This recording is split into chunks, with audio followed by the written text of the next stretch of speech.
Le lutin de Noël du château de Canon.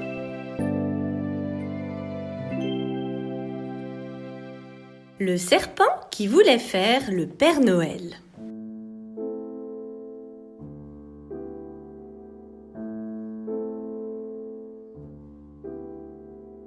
Noël approche et le lutin Marcel n'est pas du tout sûr que le Père Noël fasse le voyage jusqu'au château.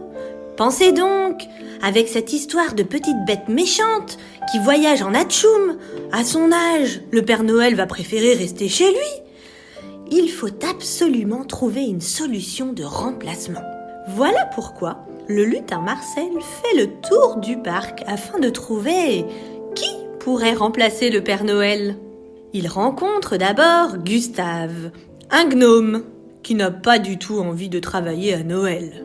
Patatrouille, le mille-pattes, qui pense que la hotte sur son dos, ce n'est pas une bonne idée. Cicibelle, la libellule, qui reçoit toute sa famille, pas plus de 6, obligé de faire la cuisine. Et aussi un bouc, qui sent trop mauvais pour descendre dans les cheminées. Le lutin Marcel est bien embêté. Il ne trouve personne. Or, juste derrière le grand platane, il rencontre Isidore, le grand serpent sinueux.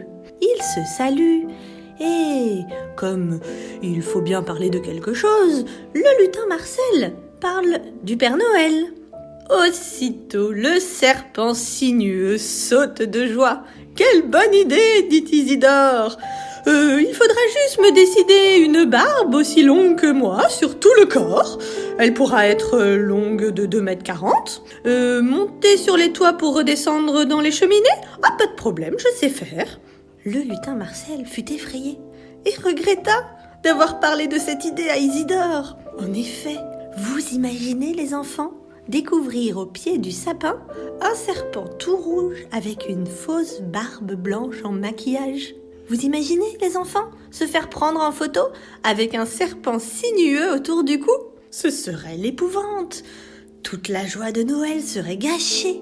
Mais Isidore, le serpent sinueux, il insistait. Il trouvait l'idée drôlement bien. Le lutin Marcel ne savait plus comment faire. Il réfléchit et il dit au serpent sinueux: Isidore, sais-tu que le Père Noël, dans chaque maison où il va, doit offrir un morceau de sa barbe et que tous les enfants, avec des ciseaux très aiguisés, coupent un bout des poils du Père Noël? Quoi? Cria Isidore, le serpent sinueux. Me faire couper la queue? Hors de question, trouve quelqu'un d'autre. Ah, je suis bien désolé, répondit le lutin Marcel. Et, bien content en vérité, il repartit chercher un autre Père Noël. À bientôt les lutins!